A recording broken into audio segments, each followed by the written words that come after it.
There comes a moment in life, and it doesn't always arrive with warning. It creeps in after sleepless nights, broken plans, and repeated attempt to fix what just won't bend. You've been doing more, haven't you? Hustling, grinding, meditating, journaling, manifesting, praying, planning. And yet nothing moves. You look at the sky and whisper, why isn't it working? But here's a harsh, liberating truth. You've been trying to force alignment with a clenched fist, and the universe doesn't answer fist, it answers surrender. Jung once said, what you resist not only persists but grows in size. So while you've been trying to affirm your future deep inside, your energy has been saying, I don't have it, I'm not enough, I'm scared.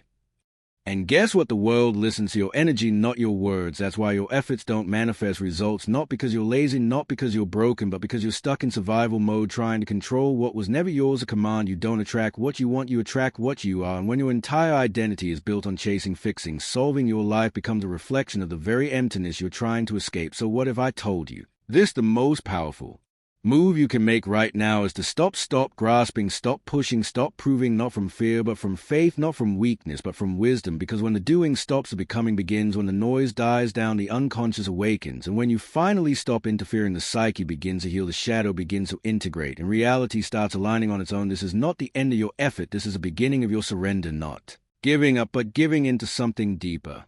Something timeless. Let go and watch what happens. Let's begin. Chapter 1. Stop chasing. You're blocking yourself. We've been sold a lie that success comes from chasing. That happiness is a result of relentless pursuit. That if you just run faster, push harder, and keep grinding, eventually what you want will fall into your hands. But Jung didn't teach us to chase dreams. He taught us to turn inward, to ask, why am I chasing this in the first place? Because sometimes the thing you're chasing isn't the real desire, it's the band-aid for a deeper wound. When you crave love so badly it consumes your thoughts, is it really about love, or is it about the fear of being abandoned again? When you obsess over wealth, is it truly about money? Are you still trying to prove your worth to the people who once made you feel small? Jung's genius wasn't in motivation, it was in confrontation, he said. Until you make the unconscious conscious, it will direct your life and you will call it fate. That means if you don't bring your wounds into light, they will control your desires and you won't even realize it. So you keep running toward things thinking they'll complete you. But life doesn't give you what you want, it gives you what you are. And if what you are is wounded, desperate, fragmented, then every goal you chase will slip through your fingers because the energy behind your effort is saying, I am not whole, I am not worthy, I need this to feel enough. And the universe, it always mirrors your vibration. You say, please give me love. But your energy says, I don't have it. So it echoes back, you're right.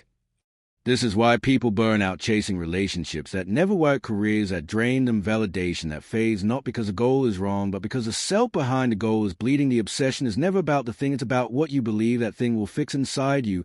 And here's the uncomfortable truth. If you got what you wanted right now, you wouldn't even be able to hold it because your hands are still trembling with old pain. Jung wasn't here to help you manifest from ego. He was here to help you integrate your soul, to stop chasing and start facing the part of you that's been quietly screaming, I'm not chasing success, I'm chasing wholeness.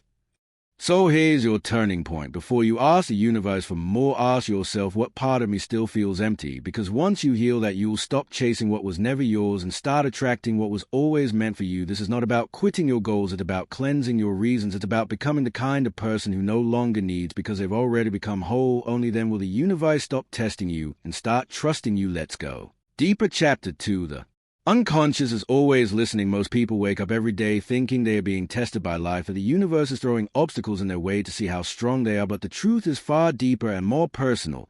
You're not being tested, you're being mirrored. Life doesn't respond to what you want, it responds to what you are. Not your affirmations, not your Instagram captions about healing, but your unconscious identity, the silent belief system pulsing underneath every decision you make. Jung understood this with brutal clarity. He said, your vision will become clear only when you look into your heart. Who looks outside dreams, who looks inside awakens. Translation: stop looking for signs in the sky, start reading the ones inside your soul, because here's the brutal reality. If your unconscious mind is filled with doubt, fear, trauma, unworthiness, you could write affirmations in gold ink on your ceiling. You could repeat, I'm enough. Until your throat goes dry, it still won't land, because deep down you don't believe it. You can't lie to the unconscious. It hears everything, it remembers everything, and it runs the show even when you think you're in control. Let's be real for a second. That tightness in your chest when you visualize your future, that anxiety when you think about how it'll all come together, that's not intuition, that's your unconscious screaming, you don't really think this is possible, do you? And so life mirrors. It delays a blessing not out of cruelty, but because your energy says, I'm not ready to receive. So what do? We stop begging, we stop obsessing, we stop throwing more positivity on top of internal chaos, because real power isn't found in more effort, it's found in presence and slowing down enough to hear the whispers of your own psyche. When you feel the doubt, don't run from it. When fear shows up, don't bury it under another motivational podcast. Sit with it, decode it, because every fear is a message, every hesitation is a signal. Your unconscious is always speaking. The question is, you brave enough to listen? And here's the twist: when you finally do nothing, when you stop interfering, when you stop trying to force divine timing with human impatience, that's when the shift begins. That's when your energy aligns. That's when the unconscious stops resisting. And that's when the universe says, now you're ready. You're not here to chase alignment, you're here to become it. And becoming begins in stillness. Chapter 3, detachment isn't giving up, it's awakening. Let go not as an act of defeat, not because you've given up on the outcome, but because you finally awakened to the truth. I was never meant to control the world. I was meant to understand myself within it. Detachment isn't about apathy. It's not about pretending nothing matters. It's about reclaiming your energy from places it never belonged in the first place. It's the quiet confidence that says, I've done what I could, now I surrender what I can't. Jung understood that true transformation doesn't happen in obsession, it happens in surrender, not passive resignation, but deep in alignment. You can't fake detachment, you can't scroll Instagram saying, I don't care anymore, while secretly checking your phone every 5 minutes of their name for a sign, for a shift. The unconscious doesn't respond to your words, it responds to your vibration. And if your vibration still says, I need this to feel whole, then life will continue to show you all the ways you're not. Detachment is not the absence of desire, it's the absence of dependency. It's the inner knowing that says, even if this never comes, I am still enough. And here's the paradox: when your energy finally aligns with that truth, that when everything begins to flow, not because you force it, but because you're no longer resisting it. Life bends for those who are already whole, not those begging to be completed. So if you're in pain right now, if you're caught in that invisible web of waiting, obsessing, hoping, pause not to distract yourself, but to ask, what part of me still believes that this one thing will fix everything? The part of you that's waiting for love, for validation, for success, that part doesn't need fixing, it needs witnessing, not by the world, not by your ex, not by your parents, but by you. Because the moment you see yourself clearly, without judgment, without shame, you stop looking outside for mirrors and you start becoming your own. And that is where the real shift begins. No more chasing, no more begging, no more proving, just being fully, unapologetically, powerfully you. Chapter 4, allow the void. This is where transformation happens, after you finally let go, after the fight, the obsession, the gripping, the begging. Something unexpected happens. Nothing, no sign, no reward, no sudden miracle, just silence. You wake up and the world looks the same. Your phone doesn't buzz, your heart still aches. The opportunity hasn't come, the message hasn't arrived, and the voice inside you whispers, was any of that even worth it? This is a moment that breaks most people, because we've been conditioned to believe if I let go, something good will instantly replace it. But the universe doesn't move on your timeline, it moves in energetic alignment. And before it gives you what you ask for, it checks to see who you become without it. So here you are in the void, of space that feels like nothing but holds everything. This is the in-between, the space where your old self has died, but your new self hasn't been born yet. In that space is terrifying, because there's no map, no proof, no external feedback to say you're on the right path, just you and your thoughts, and the deafening quiet that demands you to trust something you can't yet see. Jung called this space the creative void. He said, in all chaos, there's a cosmos, in all disorder, secret order. That means what looks like nothing happening on the outside is actually deep internal reorganization on the inside. Your soul is not on pause, it's under construction. Your unconscious is rewiring old wounds, are detaching new beliefs, are anchoring your nervous system, is adapting to receive the thing you used to beg for. But here's the trap: because you can't see it happening, your ego tells you that this isn't working. And if you believe that lie, you'll self-sabotage, you'll start chasing again, and you'll block everything that was quietly forming behind the scene. The void is not a punishment, it's a purification. It strips away everything you were depending on, the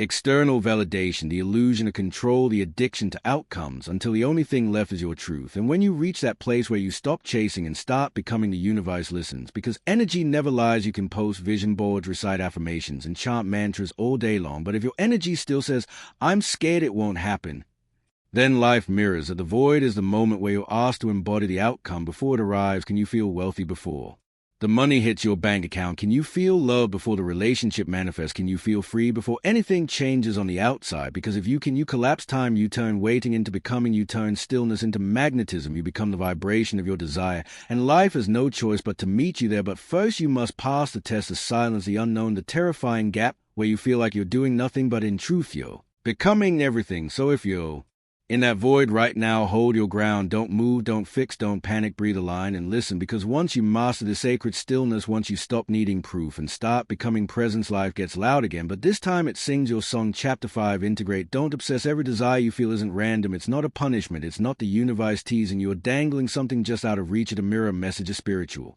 assignment. Carl Jung understood this deeply.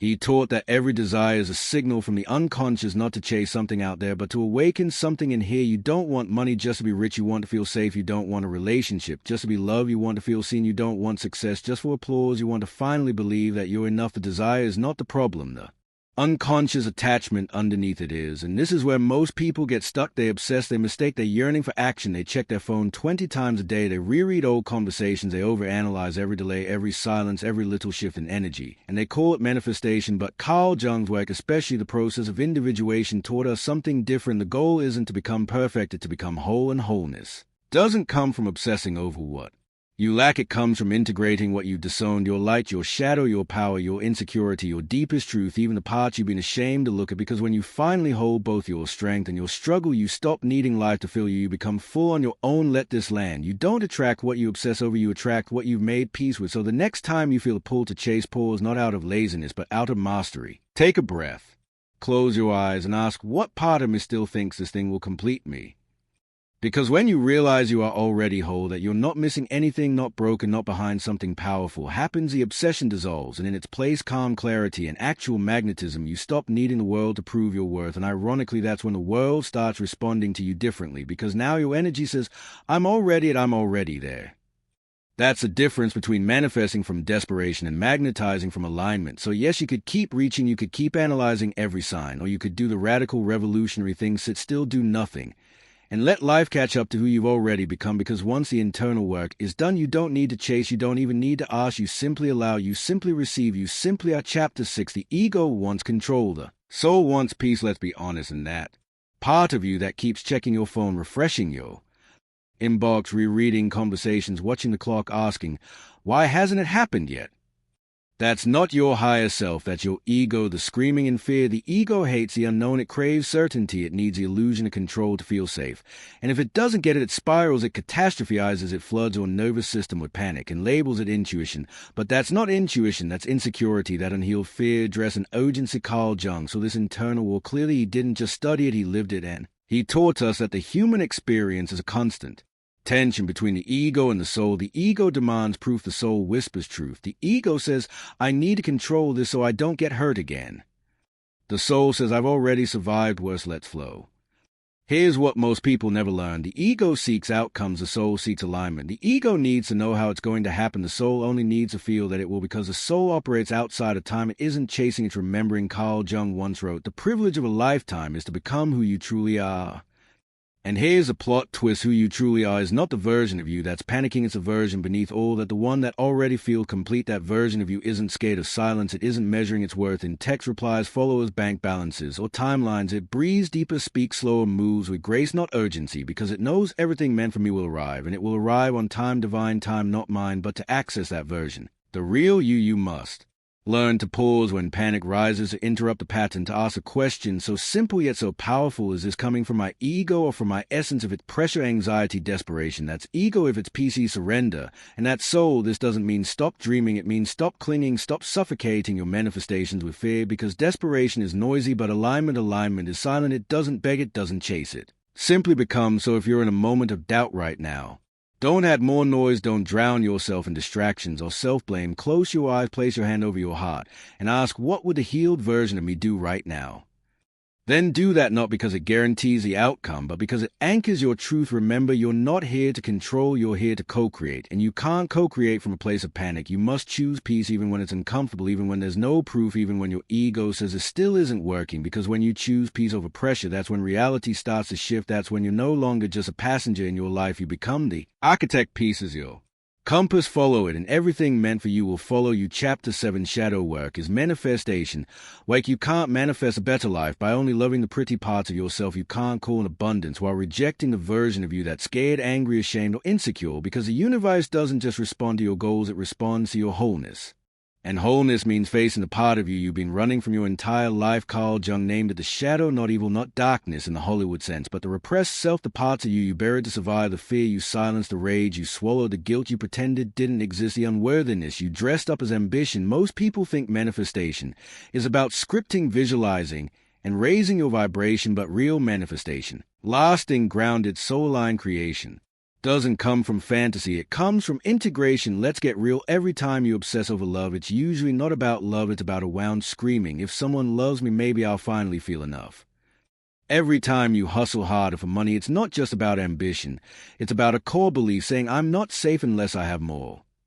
And here's a trap. If your manifestations are rooted in shadow and lack fear, trauma, and unworthiness, then what you create will reflect that. You'll manifest a partner who triggers your abandonment wound. You'll manifest money that vanishes as fast as it comes. You'll manifest success that feels empty and draining. Why? Because you attracted it through a fragmented self. This is why Jung's work is so important. He taught that we must bring the unconscious into consciousness, because until you do it, controls your life, and you call it fate. So the real question isn't how do I attract more, it's what inside me still believes I don't already have enough. That's where shadow work begins. And no, it's not easy, it's uncomfortable. It asks you to stop blaming the world and start looking inward, to stop pointing at what didn't happen and start asking what part of me wasn't ready to receive it. It's not about shame, it's about ownership. It's about holding space for all versions of you, the light and the dark, and saying you're allowed to exist, you're allowed to be seen, and you don't have to control me anymore. Because once your shadow is seen, it no longer operates in the background. It no longer pulls strings behind your back. It no longer creates chaos just to get your attention. You take your power back. And in that reclamation, your frequency changes. You no longer manifest from fear. You magnetize from wholeness. That's not wishful thinking. That's quantum alignment. That's nervous system safety. That's you becoming the version of yourself who no longer needs the world to fix what your soul is already healed. You stop forcing, you start allowing, you stop proving, you start radiating, because now you're not asking the universe from a place of lack. You're becoming a version of you who already feels like it's done, and that inner reality is what bends the outer world. Not scripting, not vision boards, not chasing signs, but deep grounded fierce integration. This is a work, not the glittery Instagrammable version of spirituality, but the real work, the work that makes you look in the mirror and say, I've been trying to manifest my future without making peace with my past. Not anymore. Now you stop running. Now you go inward. Now you face what's been silently directing your entire life. And when you do, the illusion breaks, the power returns, and your life begins to mirror your wholeness, not your wounds. That is manifestation. That is individuation. That is freedom. Chapter 8. Don't become the blocker of your own destiny. This might be the hardest pill to swallow, but the only thing standing between you and the life you want is you, not your past, not your trauma, not the universe. You, Carl Jung, the father of analytical psychology, the man who saw deeper into the human soul than almost anyone, said something chillingly true. The most terrifying thing is to accept oneself completely. Terrifying, yes, because real self-acceptance requires confronting the part of you spent your whole life avoiding, the guilt, the shame, the regret, the fear that maybe, just maybe, you're not good enough. So instead of going inward, you chase the external. You look for someone to tell you you're worthy. You hustle for love. You grind for success. You manifest not out of belief, but out of desperation to escape yourself. But here's the brutal truth. Anything you chase to avoid yourself will become the thing that avoids you. You think you're just trying to make your dream life happen, but in reality, you're using that dream to avoid sitting in the silence of who you currently are. And the universe is not punishing you or protecting you, because it knows if you received everything you wanted right now, you wouldn't be able to hold it, because part of you still doesn't feel worthy of it. And here's a deeper truth Jung pointed to. When you don't accept yourself fully, you become fragmented. Your conscious self says, I want more, but your unconscious self says, I'm not ready. And so your energy becomes a contradiction, a tug-of-war between desire and disbelief, a magnetic field that pushes away what it pretends to attract. You become the blocker of your own destiny, not because you're weak, but because you're still operating from an outdated version of yourself, a version built in survival, a version shaped by wound, a version that was taught to earn love, not receive it. And the tragedy, most people will live their whole lives chasing outcomes, when what they really need is to change their identity. You don't need to do more, you need to become the version of yourself that doesn't need to chase the version that already feels what you're trying to manifest, a version that already believes I'm worthy, I am ready, I am enough. Because here's the universal law no one talks about. You don't receive what you want, you receive what you are. If you feel unworthy deep down, even if you say all the right affirmations, you'll unconsciously sabotage every opportunity, every relationship, every blessing. Why? Because your energy doesn't match your intention. So if things aren't moving right now, if you feel stuck, it's not because the universe is ignoring you, it's because your internal frequency is saying, I still don't believe I deserve this. And the universe, it's simply reflecting that truth back to you again and again, not to punish you, but to wake you up. So stop blaming the world, stop calling it bad luck, stop asking why nothing ever works out, and start asking what part of me still believes I have to suffer before I receive, because the moment you stop chasing outcomes and start evolving your self-concept, that's when everything starts to shift, not instantly, not magically, but organically from the inside out, the way real transformation always does. So hear this: you are not stuck, you are not cursed, you are simply being asked to rise, to grow into the version of yourself that can hold what you've been asking for, not just for a moment, but for a lifetime. And when that inner shift happens, you won't need to force manifestation, you'll become it. That's not magic, that's alignment, that's individuation, that's the power of finally and fully accepting yourself. Final chapter: you're not manifesting, you're remembering. Let's end this journey with the deepest truth Carl Jung ever whispered between his teachings. A truth so powerful it doesn't just change your mindset, it restores your identity. You're not manifesting, you're remembering. All this time you thought you were building a new life, you thought you were attracting something outside of you, a dream partner, success, peace, abundance. You were doing the work, the affirmations, the visualizations, the shadow work, the healing, trying so hard to bring something into existence. But what if the real work wasn't about bringing it in, but uncovering what's always been there? Carl Jung's genius wasn't in helping people achieve more, it was in showing people that they were never missing anything to begin with, that all the pieces they were chasing were actually fragments of themselves they'd abandoned along the way. Let this land deeply. The version of you that has a love you crave already exists. It's not a future version, it's your original blueprint. But somewhere along the road, the noise got loud. The world convinced you that you had to chase the matter, you had to earn your worth, you had to perform for love, you had to sacrifice your truth to be accepted. So you forgot your wholeness, forgot your divinity, forgot your natural alignment. You didn't lose your power, you just lost your connection to it. And now as you walk the path of healing, growth, and self-discovery, you're not building something new, you're not starting from scratch, you're simply removing what's not you, the fear, the guilt, the proving, the perfectionism, the overthinking, the attachments, the stories, all of it just static, hiding the signal of your soul. Carl Jung never gave us a system to fix ourselves because he understood something most people miss. You don't need to be fixed, you need to be revealed. Who you really are is not the overthinking, anxious, insecure self you've been identifying with. That's a persona, a master survival mechanism built over years of emotional neglect and spiritual forgetfulness. Who you really are is the witness, the soul underneath, the one who remembers stillness, the one who doesn't chase because they already embody, the one who doesn't grasp because they already are. And this is a final sacred truth: when you do nothing, when you stop grasping, hustling, scripting, manifesting from fear, you return to your original frequency, the one you were born with, the one that never needed to be proven. Only remember, that's why things start aligning. When you finally let go, not because surrender is a cheat code, but because surrender is your natural state, the state of trust, the state of being, the state where soul overrides ego, where energy overrides effort, where alignment replaces anxiety. So if you're still stuck in the loop, trying to think your way into a future, trying to force the divine to move on your deadline, pause, not because the universe is against you, but because it's trying to remind you of something you forgot you were never here to beg for the life you want. You are here to remember that it's already yours once you become the version of you who can receive it. You are not late, you are not broken, you are not behind, you are not manifesting, you are remembering. And now you've remembered enough. Now it's time to return to the stillness, to the trust of the soul that already knows everything meant for me will arrive, not when I chase it, but when I become it. And in that becoming, you don't force, you don't beg, you simply allow, you simply receive. You simply are welcome home. If even one line in this video cracks something open inside you, don't scroll past it. Don't let this moment dissolve into your feed like every other piece of content you half-watch. And forget, because this wasn't just a video, this was a mirror moment, a message you were meant to find, not by accident, but by alignment. Carl Jung once said, "We meet ourselves time and again in 1,000 disguises on the path of life." Maybe this video was one of those disguised as a reflection, a nudge, a spiritual checkpoint, reminding you you're not here to chase the world, you're here to return to yourself. So if you felt that shift even for a second, comment below. I let go, I align, I receive, not for attention, not for likes, but to declare to your unconscious this time, I choose alignment over obsession, I choose self over survival, I choose becoming, not begging, hit like not to feed the algorithm, but to anchor this energy into your nervous system, to tell your psyche, this moment mattered, I am different. Now subscribe if you're done with surface level hacks and temporary motivation and ready to dive into Jungian truths that reconstruct you from the inside out. This isn't a channel. This is a journey, a path for souls ready to remember. And above all, share this video with someone you love, someone who's lost in the loop, someone chasing everything except themselves, because Carl Jung also said, your vision will become clear only when you look into your heart. Who looks outside dreams, who looks inside awakens. This is your moment to awaken, to turn your attention inward, to stop seeking and start seeing, because in a world obsessed with more, stillness is rebellion, presence is power, and sometimes doing nothing is the most courageous act of becoming. So breathe, feel, remember. You're not manifesting, you're remembering, and your return starts now.